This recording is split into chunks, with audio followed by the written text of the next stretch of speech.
حجاج بن یوسف خلفائے بنی امیہ کا انتہائی سفاک و خون خوار ظالم گورنر تھا۔ اس نے 1,00,000 انسانوں کو اپنی تلوار سے قتل کیا، اور جو لوگ اس کے حکم سے قتل کیے گئے اس کو تو کوئی گن ہی نہ سکا۔ بہت سے صحابہ اور تابعین کو اس نے قتل کیا یا قید و بند رکھا۔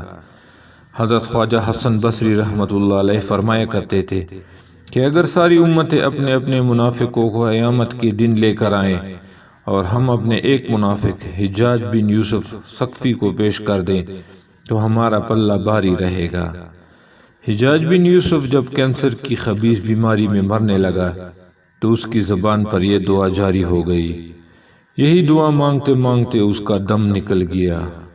دعا یہ تھی: اے اللہ، تیرے بندے بندیاں میرے بارے میں کہتے ہیں کہ تو مجھے معاف نہیں کرے گا، مگر مجھے تجھ سے امید ہے کہ تو مجھے معاف فرما دے گا، مجھے معاف فرما دے۔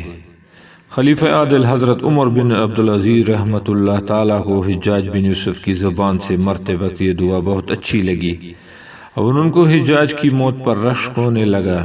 اور جب حضرت خواجہ حسن بصری رحمہ اللہ تعالیٰ سے لوگوں نے حجاج کی اس دعا کا ذکر کیا تو آپ رحمۃ اللہ تعالیٰ نے تعجب سے فرمایا کہ کیا واقعی حجاج نے یہ دعا مانگی تھی؟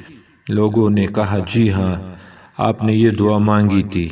تو آپ نے فرمایا کہ شاید خدا اس کو بخش دے۔